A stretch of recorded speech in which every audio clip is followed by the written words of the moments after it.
Alors bonjour à tous mes amis, bienvenue sur Plastic Dream et on se retrouve pour la 7e et dernière vidéo de montage de ce Smersh. Donc vous voyez, j'ai assemblé, donc là, je prépare pour la sous-couche. J'ai fini par assembler donc les tubes lancement de missiles. Donc comme vous voyez ici, il va y avoir 5 missiles qui sont fermés, c'est des missiles, voilà, c'est pour faire un peu plus sympa sur la maquette une fois monté quoi. Voilà. Ça c'est la position quand les tubes sont vides. Ok, même à l'arrière, c'est différent là. Ok. Et puis ça, c'est quand les missiles, les missiles sont en place, quoi. Les roquettes sont en place. Ok. Voilà. Donc je vais boucher ça avec un peu de mousse ou un peu de pâte à fixe. Et puis je vais passer un peu d'après, le primer habituel que je passe toujours, là, le gris.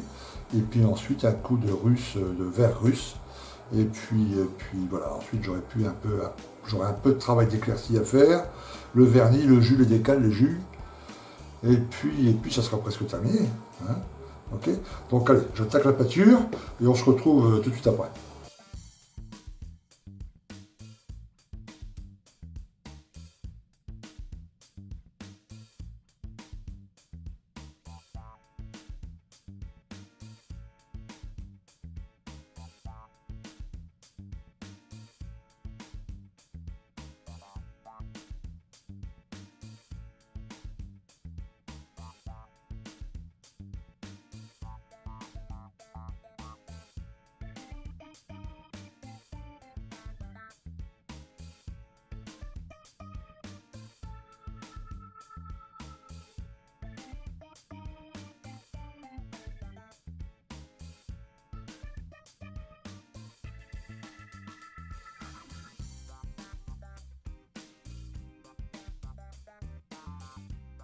Ok, alors voilà ce que ça donne les gars. Bon là évidemment, je ne l'ai pas levé parce qu'il faut l'installer avec un petit truc et je vais le faire quand ça sera tout ça sera bien sec. Hein. Voilà. J'ai éclairci un peu les zones là, ici, et ici. Et puis ici, un peu au-dessus. Donc là, côté peinture, on est plutôt ok. Donc j'attends avant d'enlever les mascoles et tout ça, évidemment, parce que on va d'abord maintenant s'occuper, on va passer un coup de vernis. Donc vous voyez les deux pièces, hop, je vais enlever. Hop, on va passer un coup de vernis sur ces deux pièces, puis sur les petites pièces. Alors j'ai peint le dernier petit truc là. Vous voyez là, c'est les deux petits extracteurs qui sont derrière la cabine là. Alors là aussi un coup de vernis, il y a un petit décal à poser là-dessus, un petit peu de travail au pinceau, il y a un peu de noir, là, il y a un peu de couleur à lui, etc. Sur les autres petites pièces aussi. Je vais coller les quelques décals, il n'y en a pas beaucoup. Reprotéger ensuite, pas tout le véhicule, mais juste l'endroit où j'ai mis le décal avec encore une couche de vernis. Et puis après les jus. Ok, les jus, et puis là on sera pas loin du bout. Pour l'instant, moi je suis super content du résultat, c'est vraiment top, top, top. Il manque, c'est vraiment une belle maquette. Hein. C'est vraiment ce Smersh là. Les autres manques que j'ai pu voir, franchement, très très belle maquette. Ok, alors je passe le vernis, je le sécher, on se revoit pendant que je pose le décal. Et puis après on se verra pour le jus. Ok, allez à tout de suite. Ok, alors comme vous le voyez, je suis en train de poser les décals. Il n'y en a pas beaucoup. Hein. Donc là j'ai commencé à démonter les portes. Qu'on n'a plus besoin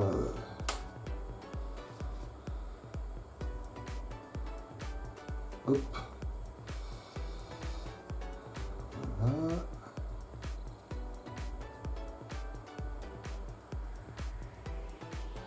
Alors, je vais mettre mon casque loupe parce que là apparemment il faut bien le centrer.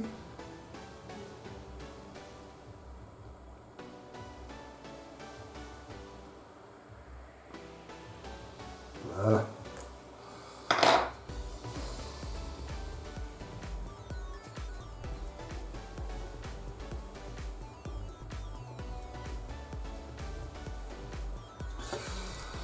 Un peu de micro sol maintenant. On va laisser un peu de produit agir. Avant de l'essuyer, on va faire tremper celui-ci, le numéro 542. On va poser ici, là, sur la petite porte. Voilà, donc vous voyez, il y a 1, 2, 3, 4, 5, 6, 7 à l'arrière, 7 décals à poser. Ce qui est tout de même pas énorme. Après, il y a les deux petits décals sur les rétros. Enfin, c'est des petits décals couleur brillante, quoi. Vous savez, pour figurer les rétroviseurs, quoi. Donc, ça ressemble un peu à des miroirs. Voilà, ça poubelle. Comme j'ai mis un peu d'eau chaude, ça va un peu vite. Là, c'est les deux extracteurs. On va mettre là aussi sur le côté un petit décal. Qui sont les décals numéro 18. On va les trouver sur la planche. Alors, numéro 18, c'est les deux ici, très bien.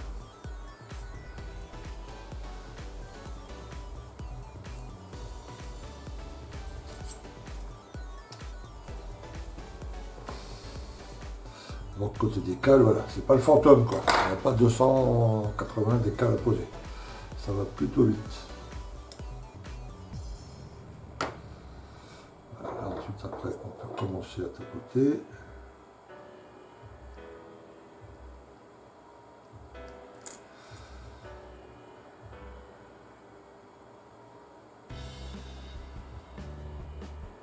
Voilà.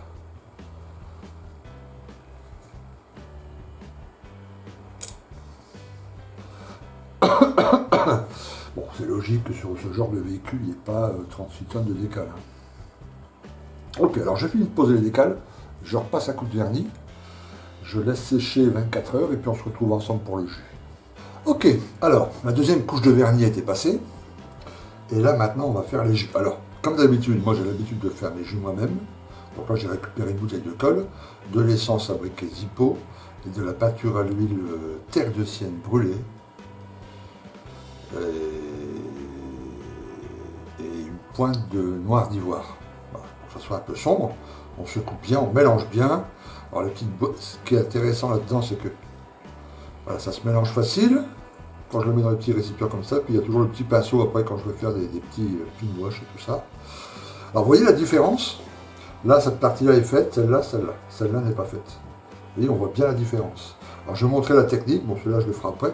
On va regarder sur le camion. On va faire une partie ensemble. Yes.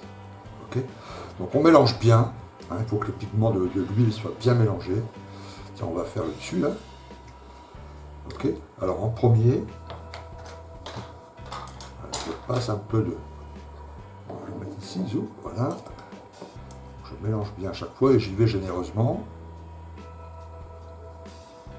Vous voyez, ça marque tous les creux évidemment. Ça assombrit un peu la teinte, hein, c'est pour ça que je fais des teintes un peu plus claires. Parce que je sais qu'après, avec le watering, tout ça, le jus, et ben, ça assombrit un peu. Voilà, une fois que tout ça est passé, donc on fait petite zone par petite zone. Hein. Voilà. Une fois que tout ça est passé, on laisse sécher. Okay.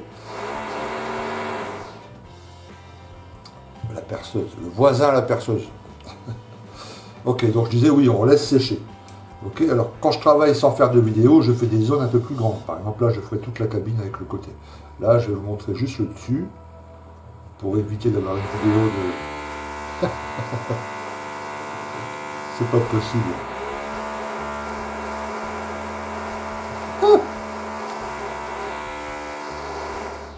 Je crois que le voisin attend que je filme en fait. Tu vois?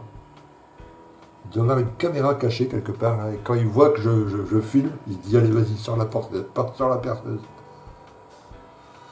Bon, voilà, ok, je laisse sécher quelques minutes et puis on se retrouve après pour le reste du travail. Alors ok, 5-10 minutes, hein, ça sèche relativement vite. On le voit d'ailleurs, hein, ça devient un peu mat. Et on voit très bien que c'est sec. Ensuite on prend un pinceau propre, c'est même pas la peine de le passer dans l'essence ou quoi que ce soit. Voyez. On prend un petit sopalin propre.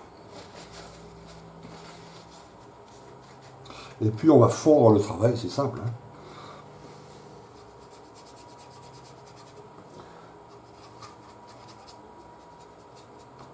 Voilà, on fait attention de laisser évidemment dans les creux, etc. Alors, on utilise différentes tailles de pinceaux évidemment suivant la surface qu'on fait.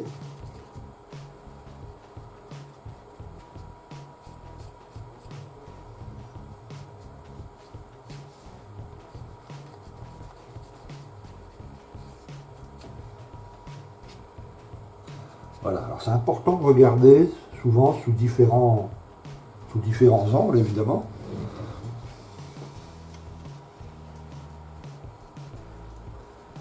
Voilà, donc on voit bien la coloration, etc. Alors s'il y a des surfaces qui sont un peu au-dessus et que vous voulez vraiment enlever pour que le verre ressorte original, quoi, et ben il suffit de prendre un pinceau fin, de le tremper dans de l'essence F, et puis de délicatement enlever vraiment toute trace de ce marron là, et puis vous aurez comme ça un effet de 3D. Voilà, il faut procéder par zone comme ça, avec évidemment le même mélange, donc il faut en faire pas mal, enfin tout au moins pour être sûr de pouvoir faire tout le modèle, et il faut faire tout le modèle comme ça. Voilà. C'est pas bien compliqué, un peu long, mais pas bien compliqué.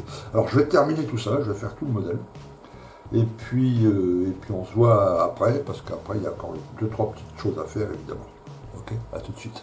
Alors voilà, le smerch est terminé. Alors j'avais filmé quand je posais 2-3 petits trucs, et puis j'ai perdu les rushs. Je les ai mis sur une carte mémoire, j'ai cru ensuite que cette carte mémoire était vide, donc je l'ai reformaté, et puis ah merde, il y avait mes rushs dessus. Bon, c'est pas très grave, il y avait 2-3 trucs, je collais juste les pièces, il n'y avait pas de rien d'extraordinaire. Là, le smerch est terminé. Voilà. Donc j'ai fait un petit film là où j'ai pris la caméra du dessus, là, puis j'ai bougé un peu. Voilà, je vous le passe là en ce moment. Alors évidemment, j'ai rajouté les portes, j'ai rajouté les petits extracteurs, j'ai collé les rétroviseurs, collé la plateforme arrière, la plateforme de visée ici. Aucun souci, voilà. L'assemblage du lance-missile, enfin des tubes missiles, est plutôt facile, il faut faire attention, mais voilà. Ensuite, j'ai surélevé avec les petits patins. Donc ça, c'est parfait. Et puis, ben, pour la figurine, ma figurine russe étant beaucoup trop grande, c'était du 1,32, j'ai trouvé une vraie petite figurine au 1,35 là. Je l'ai mis juste là pour que vous vous rendiez compte un peu de la taille du truc, mais quand je trouve une figurine russe avec un vrai 1,35e, voilà, je la mettrai là-dessus.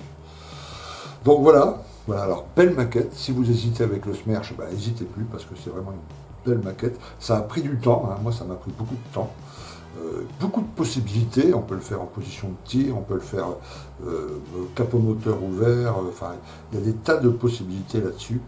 C'est vraiment une super maquette, quoi. Ça vaut son prix, largement. Mais prévoyez du temps, parce que c'est très long. C'est très long, il y a plein de petits éléments, il y a plein de petites choses. Je vous rappelle que les cabines, les deux là, sont complètement garnies à l'intérieur. Il y a plein de pièces, il y a les sièges, enfin, c'est vraiment c'est complexe. C'est pareil pour le moteur, hein. Moi j'ai choisi la version fermée, mais si vous ouvrez tout, là on peut voir le moteur, les batteries, etc. Donc vous pouvez faire vraiment un super diorama. C'est vraiment une super maquette. Ok, voilà pour le smerch, c'est terminé. Merci à vous de m'avoir suivi et je vous dis à très bientôt pour une prochaine vidéo. A plus, ciao.